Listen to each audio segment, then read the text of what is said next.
எவ்வளவு முட்டு கொடுத்தேன் அமெரிக்காவுக்கு, இருந்தும் எனக்கு பிரயோஜனம் இல்லாமல் போயிடுச்சே அப்படின்னு சவுதி அரேபியாவினுடைய இளவரசர் இப்போ முக்காடு போட்டு அழுதுகிட்டு இருக்கார். எதனால் அவருக்கு இந்த கண்ணீர் வரவழைக்கக்கூடிய காட்சிகள் அரங்கேறுது, அதுதான் நம்ம பேச போகிறோம். துபாயில் இருக்கக்கூடிய புனித தலங்கள் திடுதுப்புன்னு மூடிட்டாங்க. எதனால் இந்த அறிவிப்பு? திடுதுப்புன்னு லாக்டவுன். சவுதியில் ஈரானுடைய விளையாட்டு ரொம்ப அதிபயங்கரமாக இருக்குது. இது தவிர்த்து F-15 தொடர்பான பஞ்சாயத்துக்கள் பேசுபொருளாக மாறி இருக்கு. டீட்டெயிலாக பேசுவோமா? வாங்க பார்க்கலாம் உறவுகளே. இது பிரசாத் சிக்னேச்சர். உங்களுடைய தொழில் சம்பந்தமான விளம்பரங்களை நமது சேனலில் ஒளிபரப்ப உங்களுக்கான அருமையான வாய்ப்பு. நமக்குன்னு ஒரு வீடு, அது எல்லாரோட வாழ்நாள் கனவு. ஒரு முறை தான் முடிவெடுக்க போறீங்க, அதை சரியாயிடுங்க. கிரியேட்டர் கன்ஸ்ட்ரக்ஷன்ஸ் உங்களோட கனவு இல்லத்தை சூப்பராக டிசைன் பண்ணி அழகாக கட்டித்தராங்க. இன்டீரியர் டிசைன்லையும் இவங்க தான் டாப்பு. North west interiors. தொடர்புக்கு 72907991. விமானம் பறக்கிறது, கடல், யானை, இது எதுவுமே சலிக்கவே சலிக்காது. பார்க்க அழகாக இருக்கும். ஆனால் போர்க்கால சூழலில் வானத்தில் ஒரு விமானத்தை பார்க்கும்போது எவ்வளவு பயமாக இருக்கும். இந்த விமானத்தின் மூலியமாக நம்முடைய வீடுகளுக்கோ இல்லை நம்முடைய நாட்டுக்கோ ஏதேனும் பிரச்சனை வந்துடுமோ அப்படிங்கிற பயம் நமக்குள்ளே இருக்கும்ல. அப்படித்தான் ஈரானில் இருக்கக்கூடிய மக்களுக்கும் இந்த விமானத்தை பார்த்து பயம் இருந்தது. ஈரானுடைய குலேஸ்தான் அப்படிங்கிற மாகாணத்தில் இருக்கக்கூடிய அலிசே அப்படிங்கிற பகுதிக்கு பக்கத்தில் அமெரிக்க ஹெலிகாப்டர்களும் எரிபொருள் நிறக்கக்கூடிய விமானங்களும், இந்த KC-135 இருக்குல்ல, அதுவும் ரொம்ப தாழ்வாக பறந்துருக்கு. இதை பார்த்துக்கிட்டு இருக்கக்கூடிய மக்களுக்கு ரொம்ப விசித்திரமாக இருந்தது. ஒரு குட்டி பையன் பாருங்கள், நின்றுட்டு இருக்கான். பாலம் இருக்குது, அதுக்கு மேலே அது பறக்கக்கூடிய காட்சிகள் அரங்கேறிச்சு இல்லையா? அதை பார்த்துட்டு தான் மக்கள் கூட்டம் ஹே அப்படின்னு ஆரவாரமாக கத்திக்கிட்டு இருக்காங்க. ஒரு புறம் ஈரானில் இருக்கக்கூடிய மிக முக்கியமான புனித தலங்களில் ப்ரேயர்ஸ் நடந்துக்கிட்டே இருக்குது. தியாகிகள் மண்டபம் அப்படின்னு ஒரு இடம் இருக்குது. அந்த இடத்துல பெருந்திரளான மக்கள் கூட்டம் நம்ம ஊர் ஜல்லிக்கட்டு மாதிரி போராட்டத்தில் கலந்துக்கிட்டே இருக்காங்க. இன்னொரு புறம் இந்த காட்சிகளும் அரங்கேறுது. காசு கொடுத்துட்டேன், அடியால் நல்ல ஆளாக இருப்பான்னு நினச்சேன், பைல்வான் மாதிரி சூப்பராக அடிப்பாங்க போல் அப்படின்னு ஆசைப்பட்டேன், எதிரியை வீழ்த்திடலாம், மிடில் ஈஸ்ட் முழுவதும் நான் தான் ராஜான்னு சொல்லிடலாம் அப்படின்னு சவுதி அரேபியாவினுடைய இளவரசர் கனவு கண்டுக்கிட்டே இருந்தார். அந்த கனவுக்கு தீனி போடக்கூடிய வகையில் அமெரிக்காவும் அவர்கிட்ட காசு வாங்கிட்டு ஈரானுக்கு எதிராக போர் தொடுத்தாங்க. இப்போது அமெரிக்கா தோற்று போயிட்டுருக்கு. இதை பார்த்துக்கிட்டு இருக்கக்கூடிய சவுதி அரேபியாவினுடைய இளவரசர், உனக்காக நான் என்னெல்லாம் காரியம் பண்ணேன், அப்படி என்ன காரியம் பண்ணார்? அது ட்ரம்பினுடைய வார்த்தைகள் மூலிமா உங்களுக்கே தெரியும். சரி, இப்படிப்பட்ட சூழ்நிலையில் தொடர்ச்சியாக ரியாத்தில் அடங்கிடக்கூடிய சம்பவங்கள் கவலை அளிக்கக்கூடிய வகையில் இருக்குது. அமெரிக்கா உதவி செய்ய முடியல, ஈரான் விட்டு அடின்னு அடிச்சுக்கிட்டு இருக்காங்க சவுதியில். சவுதி அரேபியாவில் இருக்கக்கூடிய அமெரிக்க தளம் US பேஸ் இருக்குல்ல, முழுவதுமாக அழிக்கப்பட்டுருச்சு. இது தொடர்பான காட்சிகள் ஆதாரங்களாக நமக்கு கிடைச்சிருக்கு. இந்த காட்சிகள் பாருங்கள், எந்த அளவிற்கு பச்சை எரியக்கூடிய காட்சிகள். கிட்டத்தட்ட சுடுகாடாக மாறிவிட்டது சவுதி அரேபியா. போரில் யாரெல்லாம் ஒழுங்காக வேலை பார்க்கல, எல்லாருக்கும் ஒரு சிறை தண்டனை கொடுத்துடலாமா அப்படிங்கிற அளவுக்கு பேசியிருப்பாங்க போல் அமெரிக்காவில். எப்படிப்பட்ட சிறை ரெடியாகணும் அப்படின்னு சொல்லியும் பேசியிருப்பாங்க போல். பழைய காலத்தில் இருக்கக்கூடிய சிறையை ரெடி பண்ணுங்கடா அப்படிங்கிற அளவுக்கு அல்காட்ரஸ் அப்படிங்கிற அந்த ஒரு நவீன ஒரு உச்சகட்ச பாதுகாப்பு இருக்கக்கூடிய ஒரு தீவுக்குள்ளே இருக்கக்கூடிய சிறை.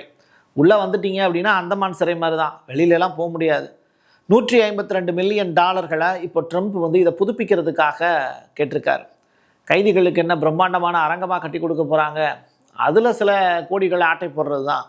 இந்த தீவில் இருந்து கடைசி சிறைவாசி 1963 வெளியில் போயிட்டார். அதற்கு பிறகு இதை மக்கள் கூடக்கூடிய ஒரு சுற்றுலாத்தலமாக மாற்றிட்டாங்க. மாற்றினாலும் பரவாயில்ல, இந்த இடம் ரொம்ப செக்யூர்டான பிளேஸ் அப்படின்னு சொல்லி 60 ஆண்டுகளுக்கு மேலாக சுற்றுலாத்தலமாக இருந்த அந்த இடத்த மறுபடியும் புதுப்பிச்சு சிறைச்சாலையாக மாற்றுவதற்கான வேலையை இப்போ அமெரிக்கா செய்ய தொடங்கியிருக்காங்க.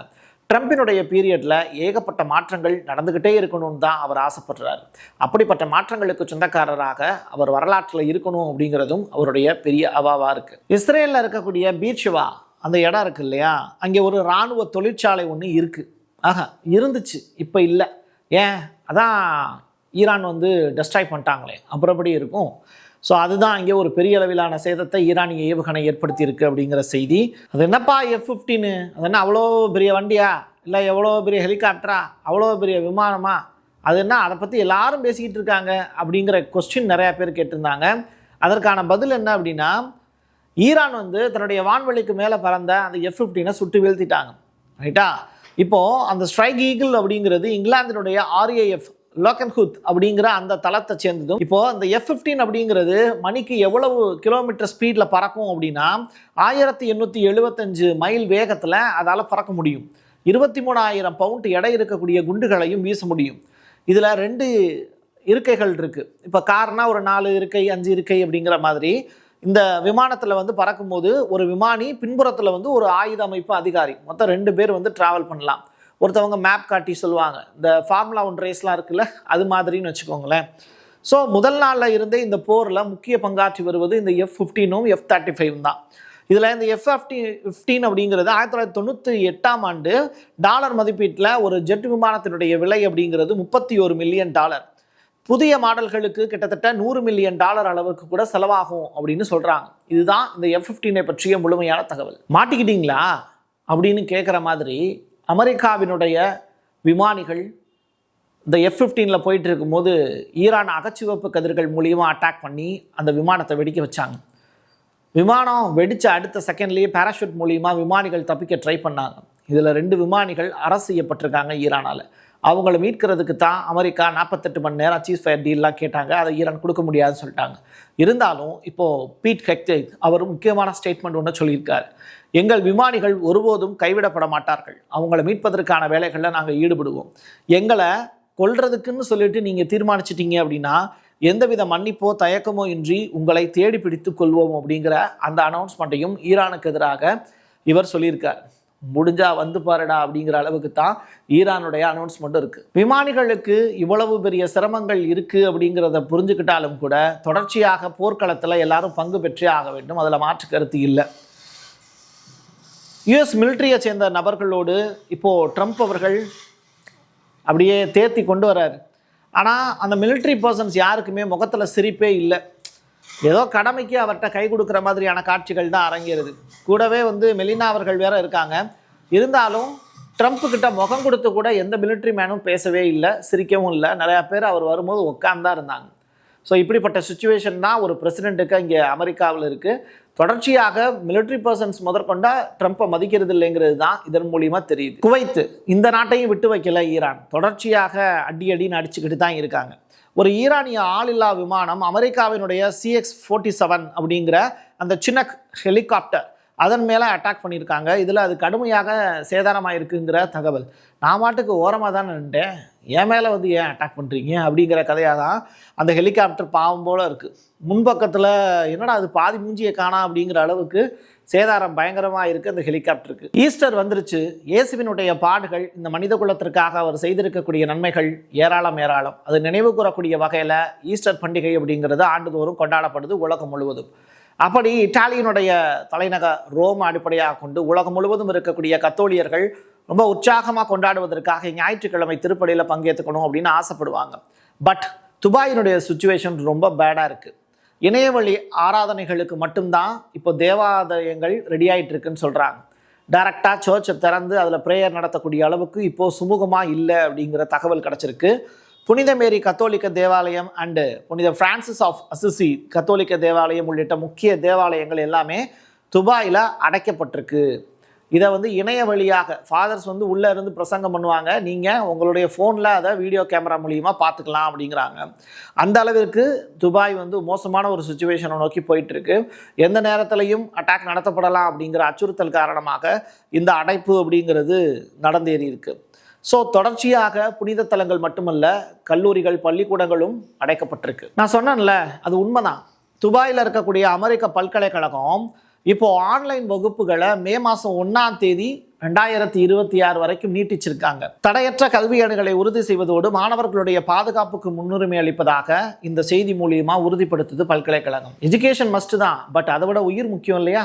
ஈரானுடைய கராஜ் அப்படிங்கிற அந்த இடத்துக்கு பக்கத்துலையும் சேதாரங்கள் ஏற்பட்டிருக்கு. அது தொடர்பான காட்சிகளும் கிடச்சிருக்கு. போர்னா 2 பக்கமும் அடிபட தான் செய்யும். ஒரு நாடு மட்டும் ரொம்ப சேஃபாக இருக்குன்னுலாம் சொல்ல முடியாது. ஈரான்லையும் பாதிப்புகள் அதிகமாக தான் இருக்குது. இப்போது ஈரானிய மிசைல் வந்து ஃபெயில் ஆகிருக்கு. இப்போது அது மட்டும் கிடையாது, வெஸ்டர்ன் டெக்ரானில் வந்து ஒரு பெரிய பாதிப்பு ஏற்பட்டிருக்கு அப்படிங்கிற தகவல் ரிலீஸ் ஆகிருக்கு.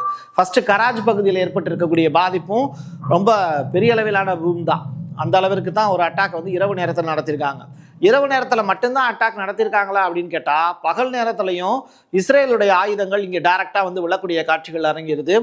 இதுவும் ஒரு வித்தியாசமான போர் முறை மாதிரி தான் இருக்குது. அவங்களுடைய மிசைல்ஸும் ரொம்ப பெரிய அளவில் டெக்னிக்கலாக எய்ம் பண்ணி தான் ஈரானுடைய வெவ்வேறு இடங்களில் அட்டாக் பண்ணிக்கிட்டு இருக்காங்க. டெஹ்ரானில் விழுந்திருக்கக்கூடிய இந்த அடியும் பெரிய அளவிலான சேதாரத்துக்கு உள்ளாயிருக்கு. இப்படி ஒருத்தர் மாறி மாறி தாக்கிக்கிறாங்க. அதனால் ஏற்பட்டிருக்கக்கூடிய பாதிப்புகள் அளவிட முடியாதது. இந்த போருக்கு முடிவில் தான் தெரியும் யார் ஜெயிக்க போகிறாங்க அப்படின்னு. ஆனால் இப்போதைக்கு நடந்துக்கிட்டு இருக்கக்கூடிய நிகழ்வுகளை வச்சு பார்க்கும்போது ஈரான் ஒரு படி முன்னோக்கி தான் போயிட்டு இருக்காங்க போரில். என் கையெழுத்து என் மக்களுக்கானது உறவுகளை மீண்டும் ஒரு பதிவில் சந்திக்கலாம். நன்றி, வணக்கம். உங்களுடைய தொழில் சம்பந்தமான விளம்பரங்களை நமது சேனலில் ஒளிபரப்ப உங்களுக்கான அருமையான வாய்ப்பு. நமக்குன்னு ஒரு வீடு, அது எல்லாரோட வாழ்நாள் கனவு. ஒரு முறை தான் முடிவெடுக்க போறீங்க, அதை சரியாயிடுங்க. கிரியேட்டர் கன்ஸ்ட்ரக்ஷன்ஸ் உங்களோட கனவு இல்லத்தை சூப்பர்வா டிசைன் பண்ணி அழகா கட்டித்தராங்க.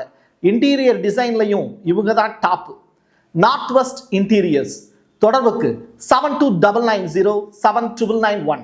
Prasad signature media broadcasting private limited. நீங்க நியூஸ் ரீடரா மாறணுமா, கண்டென்ட் கிரியேட்டரா உருவாகணுமா, சேட்டலைட் சேனல்ல ரிப்போர்ட்டரா வேலை பார்க்கணுமா, டாக்குமெண்ட்ரி மேக்கிங்ல இருந்து ஜேர்னலிசம் பற்றிய முழுமையான பயிற்சி பெற உங்களுக்கான அருமையான வாய்ப்பு. எங்களை தேடி வாங்க. ஆன்லைன் மற்றும் நேரடி பயிற்சி வகுப்புகளும் சர்டிபிகேட் கோர்ஸாவே கத்துத்தரும். மீடியா துறையில் 10 ஆண்டுகளுக்கு மேல அனுபவம் உள்ளவர்கள் பயிற்சி கொடுப்பார்கள். வாய்ஸ் ஓவர் தொடங்கி வாய்ஸ்லெஸ் பீப்புளுக்காக உங்களை சிறந்த ஜேர்னலிஸ்டா உருவாக்க வேண்டியது எங்களோட பொறுப்பு. ஸ்கூல்ஸ் அண்ட் காலேஜஸ்ல ஜூனியர் ஜேர்னலிஸ்ட்ங்கிற பேர்ல ஒர்க் ஷாப்பும் கண்டக்ட் பண்ணி கொடுக்கிறோம். மோட்டிவேஷனல் ஸ்பீக்கரா கடந்த 15 ஆண்டுகளா கல்வி நிறுவனங்களுக்கு நிகழ்ச்சிகளும் நடத்தி தரோம். தொடர்புக்கு 9944790333 94493594. prasad signature@gmail.com.